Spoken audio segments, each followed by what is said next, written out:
واجب الاحترام قابل قدر سامعین محترم، گزشتہ جمعے دماد مصطفیٰ حیا کا بادشاہ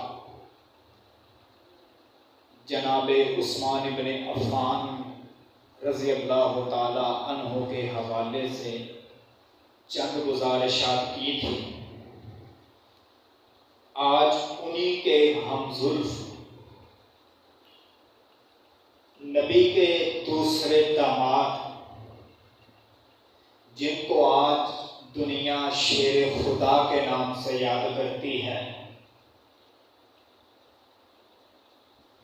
جو اس وقت میرے نبی پر ایمان لے کر آئے تھے جس وقت ہر کوئی میرے نبی کو جھٹلا رہا تھا، ہر کوئی میرے نبی کو دھتکار رہا تھا، تکذیب کی جا رہی تھی، ساحر، کذاب، مجنون، دیوانہ، جادوگر کہہ کر پکارتے تھے۔ جس رستے سے گزرتے چھت سے کوڑا پھینکا جاتا، نماز ادا کرتے، سجدے میں جاتے، اوجریاں پھینک دی جاتی۔ یہ حالات تھے اس وقت جس نے میرے نبی پر ایمان کی دعوت جب پیش کی تو لبیک کہا۔ جس طرح حضرت ابو بکر تھے، اسی طرح سیدنا علی المرتضیٰ رضی اللہ تعالی عنہ بھی تھے کہ جو سب سے پہلے ایمان لانے والے تھے۔ گزشتہ سے گزشتہ جمعے یعنی 2 جمعے پہلے میں نے آپ کو ایک تطبیق پیش کی تھی کہ ایک حدیث کو دیکھا جائے معلوم ہوتا ہے کہ سب سے پہلے ایمان ابو بکر رضی اللہ تعالی عنہ لے کر آئے، دوسری حدیث کو دیکھیں تو معلوم ہوتا ہے کہ علی رضی اللہ تعالی عنہ ایمان لے کر آئے، تیسری حدیث کو دیکھیں تو معلوم ہوتا ہے کہ حضرت زید ایمان لے کر سب سے پہلے آئے، چوتھی حدیث کو دیکھیں تو اس سے پتہ چلتا ہے کہ سب سے پہلے ایمان حضرت خدیجہ نے قبول کیا رضی اللہ تعالی عنہا۔ یہ 4 حدیثیں ہیں اور چاروں حدیثوں میں مختلف نام ہیں، ایک میں ابو بکر، دوسری میں زید، تیسری میں علی، چوتھی میں خدیجہ۔ اب میں اور آپ کیسے سمجھیں گے کہ سب سے پہلے کون ایمان لے کر آیا تھا؟ امام اعظم ابو حنیفہ نے اس کو حل کیا۔ وہ فرماتے ہیں اس میں لڑنے، جھگڑنے، بحث مباحثہ کرنے کا کوئی فائدہ نہیں۔ یوں سمجھ لیجئے کہ مردوں میں سب سے پہلے ایمان لانے والے ابو بکر تھے، بچوں میں سب سے پہلے ایمان لے کر آنے والے حضرت علی تھے۔ ابھی میں آگے چل کے بتاؤں گا کہ ان کی کتنی عمر تھی قبول اسلام کے وقت۔ عورتوں میں سب سے پہلے جس نے اسلام قبول کیا وہ حضرت خدیجہ تھی، اور غلاموں میں جس نے سب سے پہلے اسلام قبول کیا وہ حضرت زید تھے۔ یعنی معلوم ہوا ہر ایک اپنی اپنی جگہ سب سے پہلے ایمان لے کر آنے والا ہے۔ رہی بات ترجیح حضرت ابو بکر کو دینے کی کہ ان کا ہی ہر محفل میں، ہر مجلس میں، ہر خطبے میں نام لیا جاتا ہے کہ انہوں نے سب سے پہلے ایمان لایا، انہی کا تذکرہ کیا جاتا ہے، باقیوں کا کم کیا جاتا ہے۔ وہ اس لیے کیا جاتا ہے کہ نبوت کی پشت جس کے ایمان لانے کی وجہ سے سب سے زیادہ مضبوط ہوئی تھی وہ حضرت ابو بکر تھے۔ آپ بھی سمجھتے ہیں اللہ نے آپ کو فہم دیا ہے، عقل دی ہے، بعض صاحب علم بھی بیٹھے ہیں آپ میں۔ ایک آدمی مضبوط بچے کے ساتھ ہوتا ہے یا مرد کے ساتھ ہوتا ہے؟ حضرت علی جب ایمان لے کر آئے 10 سال عمر تھی، 10 سال کے بچے کا ساتھ ہونا یہ زیادہ مضبوط ہونے کی دلیل ہے، یا حضرت ابو بکر جو 37 سال کے تھے جس وقت میرے نبی نے اعلان نبوت کیا تو انہوں نے لبیک کہا؟ تو معلوم ہوتا ہے کہ بڑا آدمی ساتھ ہو تو آدمی زیادہ مضبوط ہوتا ہے۔ اسی طرح غلام، اس کی حیثیت ہی نہیں عرب میں سمجھی جاتی تھی، بلکہ جو غلام ایمان لے کر آتا اللہ تعالیٰ عنہ کے بارے میں آتا ہے جب ایمان لائے نا تو مختلف ان کے آقا تھے، 3 بندوں کے بیک وقت غلام تھے۔ ایک ان کو گلی محلوں میں گھسیٹتا، گردن میں رسی ڈالتا، اور بدماش اور آوارہ لڑکے ان کو گلی محلوں میں گھسیٹتے۔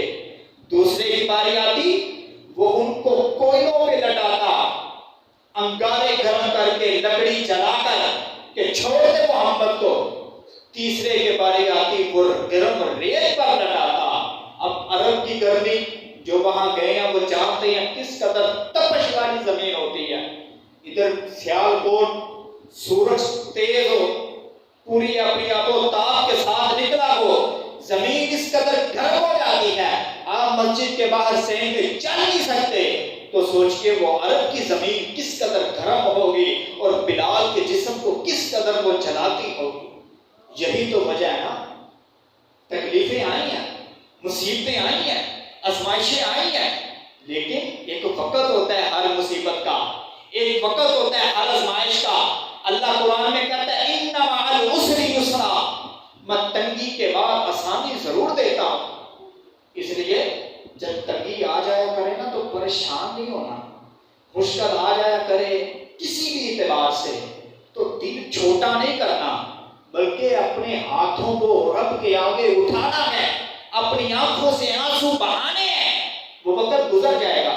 ایک علمی نکتہ میں آپ کو سمجھاتا ہوں، اگر کوئی پڑھا لکھا آدمی ہے وہ بہت جلد سمجھے گا۔ اللہ نے فرمایا ان مع العسر یسرا۔ اب عربی گرامر کے اعتبار سے دیکھا جائے، اسر کے نیچے اللہ نے زیر کو ذکر کیا، یسر کے اوپر 2 تنوینیں آئی ہیں۔ جب زیر ہونا تو اس میں معنی کی کمی پائی جاتی ہے، اور جب 2 آ جائے نا زبریں، اس میں معنی میں زیادتی پائی جاتی ہے۔ مطلب یہ ہے ان مع العسر، اے میرے بندے تیرے پر تھوڑی سی مشقت آئے گی، تھوڑی سی تکلیف آئے گی، یسرا، لیکن اس کے بدلے میں میں تجھے بہت زیادہ آسانیوں سے نواز دوں گا۔ اس لیے جب تنگی آئے تو پریشان نہیں ہونا۔ میری اور آپ کی تنگی حضرت بلال کے مقابلے میں کچھ بھی نہیں ہے۔ ان پر تنگی آئی، اللہ نے کتنے انعام سے نوازا۔ جب نبی محمد عرشوں پہ جاتے ہیں، معراج کی شب جنت کی سیر کرتے ہیں، اور ساتھ تیسرے آدمی کے چلنے کی آواز آتی ہے۔ پوچھا جبریل تیسرا بندہ کوئی ہے ہمارے ساتھ، اور یہ چلنے کی آواز کس کی؟ فرمایا اے محمد آپ کا امتی بلال چل مکہ کی گلیوں میں رہا ہے، لیکن اس کی قدموں کی آہٹ اللہ جنت میں آپ کو سما رہا۔ کتنا بڑا انعام ہے۔ کہنے کا مقصد یہ ہے کہ اس وقت غلاموں کی زندگی کوئی نہیں تھی، بڑی ابتر تھی، تو میرے نبی کی پشت زید کے ایمان لانے سے اتنی مضبوط نہیں ہوئی جتنی مضبوط ابو بکر کے ایمان لانے سے ہوئی تھی۔ تیسری حضرت خدیجہ، اب عورت وہ تو گھر کی 4 دیواری کے اندر رہنے والی ہے۔ الغرض خلاصہ یہ ہے کہ حضرت علی سب سے پہلے ایمان لانے والے تھے، لیکن بچوں میں سے۔ حضرت علی رضی اللہ تعالی عنہ کی پیدائش نبی علیہ الصلوۃ والسلام کے اعلان نبوت سے 10 سال پہلے ہوئی، یعنی نبی پاک صلی اللہ علیہ وسلم اعلان نبوت کے وقت 40 سال کی عمر کے تھے، حضرت زید 10 سال کی، یعنی حضرت زید اور نبی علیہ السلام کے درمیان 30 سال کا فاصلہ ہے۔ حضرت علی رضی اللہ تعالی عنہ اور نبی پاک صلی اللہ علیہ وسلم کا رشتہ کیا ہے؟ یہ نبی پاک صلی اللہ علیہ وسلم کے سگے چچا کے بیٹے ہیں، یعنی حضرت علی کے والد ابو طالب اور نبی پاک صلی اللہ علیہ وسلم کے والد حضرت عبداللہ، یہ دونوں سگے بھائی تھے، یعنی چاچے باپے کے پتر۔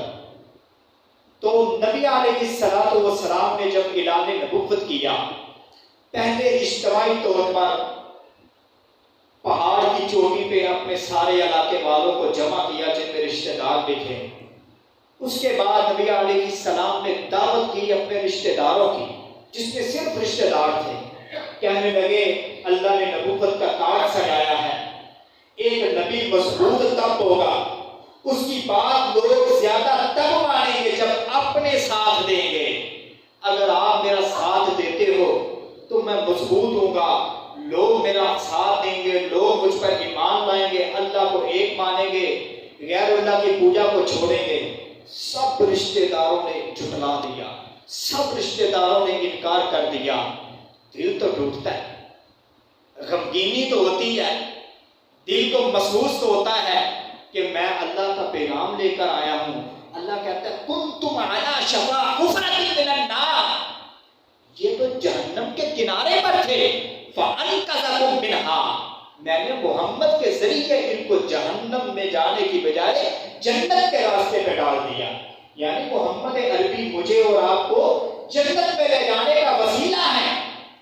ایسا بندہ جو جنت میں لے جانے کا وسیلہ بن رہا ہے، ذریعہ بن رہا ہے، سبب بن رہا ہے، اس کو جب اپنے جھٹلا دیں، اپنے دھتکار دیں، اپنے کچھ نہ سمجھے، دل تو ٹوٹتا ہے.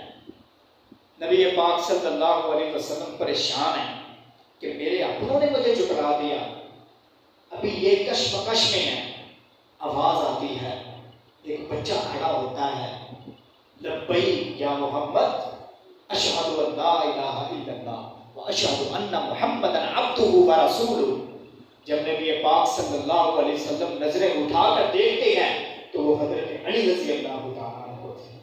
یعنی حضرت علی رضی اللہ تعالیٰ عنہ نے اس وقت میرے نبی کے ہاتھ پہ بیعت کی جب سب میرے نبی کو جھٹلا رہے تھے.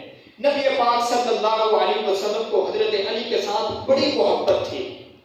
اسی محبت کے چند پہلو میں آپ کو سناتا ہوں.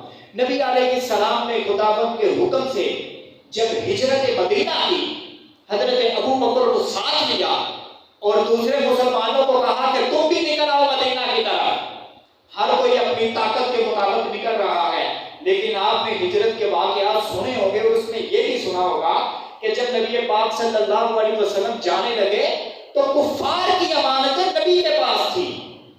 یعنی کہ دل میں اتنا سچا مانتے تھے، اتنا ان کے اوپر اعتبار تھا کہ دشمنی اپنی جگہ، اختلاف اپنی جگہ، لیکن اعتماد اتنا زیادہ تھا کہ محمد عربی کی جان کے دشمن بنے بیٹھے تھے کفار، لیکن اپنی قیمتی چیزیں محمد کے پاس رکھواتے تھے صلی اللہ علیہ وسلم.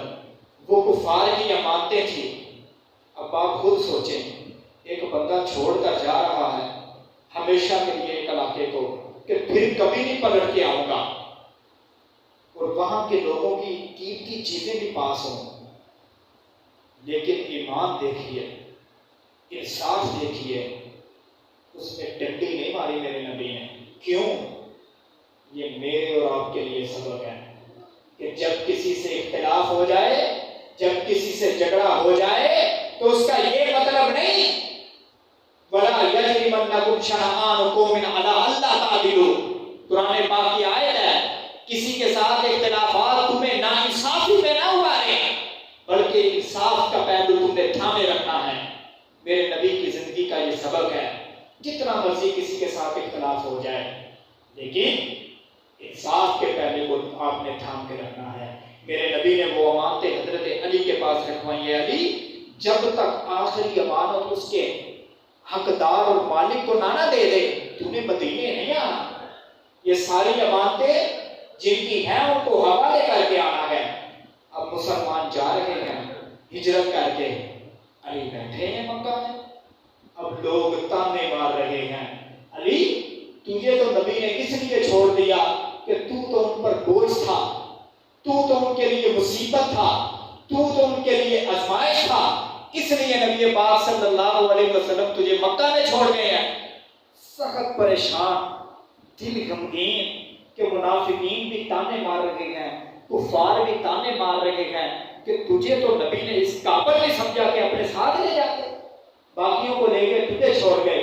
نبی پاک صلی اللہ علیہ وسلم کی طرف سفر شروع کرتے ہیں، امانتیں حوالے کر کے دربار میں حاضر ہوئے. آقا کے سارا قصہ سنایا. فرمایا علی پریشان نہ ہو، تجھے میں مکہ میں ایسے ہی چھوڑ کر گیا تھا جس طرح موسیٰ اپنے بھائی ہارون کو جب اللہ سے ملاقات کرنے کے لیے گئے تو اپنی قوم کے لیے چھوڑ گئے تھے. کہنے کا مقصد یہ ہے کہ نبی پاک صلی اللہ علیہ وسلم نے فرمایا اے علی تیری حیثیت میرے ساتھ، تیرا تعلق میرے ساتھ، تیری نسبت میرے ساتھ وہی ہے جو ہارون نبی کی موسیٰ نبی کے ساتھ تھی۔ جس طرح ان کی اخوت کو رب نے قرآن میں بیان کیا ہے، جس طرح ان کے بھائی چارے اور محبت کو رب نے بیان کیا ہے، ایسے ہی میری اور تیری محبت ہے۔ اب کتنا بڑا اعزاز ہے حضرت علی کے لیے۔ اب جب وہاں پہنچے مدینہ میں، تو اب میں نے پہلے بھی ایک جمعے میں عرض کیا کہ مسلمان اپنا سب کچھ چھوڑ آئے تھے مکہ میں، کچھ بھی نہیں تھا پاس سوائے چند کپڑوں کے جو پہنے ہوئے تھے، کچھ نہیں تھا، سب مکہ میں چھوڑ دیا۔ اب وہاں مال کی ضرورت تھی، رہنے کے لیے رہائشوں کی ضرورت تھی، نکاح کرنے کی ضرورت تھی، خاندانی زندگی کو آگے چلانے کے لیے نبی پاک صلی اللہ علیہ وسلم نے کیا طریقہ اختیار کیا اللہ کے حکم سے؟ ایک انصار یعنی جو مدینے میں رہنے والے تھے اور ایک مہاجر یعنی جو مکہ چھوڑ کر آئے تھے، ان دونوں کے درمیان بھائی چارے کا رشتہ قائم کیا، یعنی ایک انصار اور ایک مہاجر، تم دونوں بھائی ہو۔ جب سب کو آپس میں بھائی بھائی بنا دیا، حضرت علی بچ گئے، رونے لگے، اے اللہ کے نبی پہلے مکہ سے تانے کھا کر آیا ہوں، وہاں لوگوں کی میں باتیں سن کر آیا ہوں کہ تجھے تو نبی نے اپنے اوپر بوجھ سمجھا اس لیے مکہ میں چھوڑ دیا، اور اب یہاں آپ نے مجھے کسی کا بھائی نہیں بنایا۔ فرمایا علی دل چھوٹا کیوں کر دیتا ہے؟ میں نے تمہیں پہلے کہا تھا تیرے ساتھ مجھے ایسے محبت ہے جیسے موسیٰ کو ہارون کے ساتھ محبت تھی، اور اس محبت کی دلیل یہ میرے نبی نے دی، باقی سب کو ایک دوسرے کا بھائی بنا دیا۔ فرمایا تیرا بھائی کسی کو نہیں بنایا، اپنا بھی تو ابھی تک کسی کو نہیں نہ بنایا، چل تو میرا بھائی میں تیرا بھائی۔ یعنی نبی پاک صلی اللہ علیہ وسلم نے فرمایا علی سب کی اخوت کے رشتے میں نے قائم کر دیے، اپنا بھی تک قائم نہیں کیا تھا، تیرا بھی نہیں قائم کیا تھا، اس لیے نہیں کیا تھا کہ محمد علی کا بھائی ہے، علی محمد کا بھائی ہے صلی اللہ علیہ وسلم رضی اللہ تعالی عنہ۔ اسی لیے تو میرے نبی پاک صلی اللہ علیہ وسلم نے فرمایا تھا ایک موقع پر کسی صحابی نے حضرت علی کے بارے میں کوئی شکایت لگائی، فرمایا علی سے بغض نہ رکھو، علی سے بغض مومن نہیں رکھ سکتا، علی سے بغض منافق ہی رکھ سکتا ہے۔ یعنی علی سے محبت ایمان کا معیار قرار دے دیا ہے۔ یعنی ایک مسلمان جب تک حضرت علی کی محبت اپنے دل میں نہیں رکھے گا وہ مومن ہی نہیں کہلائے گا۔ کیوں؟ میرے نبی کا فرمان ہے۔ اللہ اکبر، ٹائم بہت زیادہ ہو گیا، میرا ارادہ تھا کہ یہ موضوع آج ہی کور کر کے جو آئندہ جمعہ سیدنا معاویہ کے عنوان پر ہوتا، لیکن آگے باتیں اتنی اہم ہیں حضرت علی کے نکاح کے حوالے سے، وہ آج کی دنیا، آج کی زندگی کے اندر میرے اور آپ کے لیے بہت بڑا سبق ہے۔ آئندہ جمعہ بھی اسی عنوان پر ہوگا انشاءاللہ۔ حضرت علی رضی اللہ تعالیٰ عنہ ان صحابہ میں سے ہیں کہ جن کو میرے نبی نے نام لے کر جنت کی بشارت دی تھی، جس طرح کہ حضرت ابو بکر رضی اللہ تعالیٰ عنہ، حضرت عمر رضی اللہ تعالیٰ عنہ، حضرت عثمان رضی اللہ تعالیٰ عنہ، طلحہ اور زبیر، سعد بن ابی وقاص، حضرت عبد الرحمن بن عوف، ان صحابہ کو اللہ کے نبی نے نام لے کر کہا تھا کہ اللہ تمہیں جنت ضرور عطا کرے گا۔ ان میں سے ایک حضرت علی بھی تھے۔ کب کہا اور کیا یہ واقعہ ہے؟ ایک دعوت تھی، اس میں سب صحابہ جمع تھے، ابھی تک حضرت علی تشریف نہیں لائے تھے۔ فرمایا اب جو اس دروازے سے داخل ہوگا نا وہ جنتی ہے۔ اور نبی پاک صلی اللہ علیہ وسلم نے اپنے سر کو جھکایا اور سر کو جھکا کر دعا کرنے لگے، میں نے بے شک کوئی تو کر دی ہے، یا اللہ کبھی علی ہی اس دروازے سے آئے۔ دل میں یہ تمنا کر رہے ہیں کہ اس دروازے سے علی ہی آئے۔ اللہ کا کرنا ایسا ہوا کہ حضرت علی ہی تشریف لے آئے۔ سب صحابہ کے چہرے خوشی سے مہک اٹھے کہ یار کتنی قسمت ہے علی کی کہ نبی کہہ رہے تھے جو اس دروازے سے آئے گا وہ جنت میں جائے گا، اور وہ آنے والا حضرت علی ہے۔ یعنی حضرت علی ان لوگوں میں سے ہیں جن کو اللہ کے نبی نے نام لے کر کہا تھا یہ جنتی ہے۔ ہوتے بھی کیوں نہ، یہ اعزاز ایسے ہی نہیں مل جاتے۔ آج کی دنیا کے اندر ایک فیکٹری کا مالک اپنے کسی مزدور کو پروموٹ کرتا ہے، اسے نوازتا ہے انعامات سے، اس کے پیچھے کچھ وجوہات ہوتی ہیں۔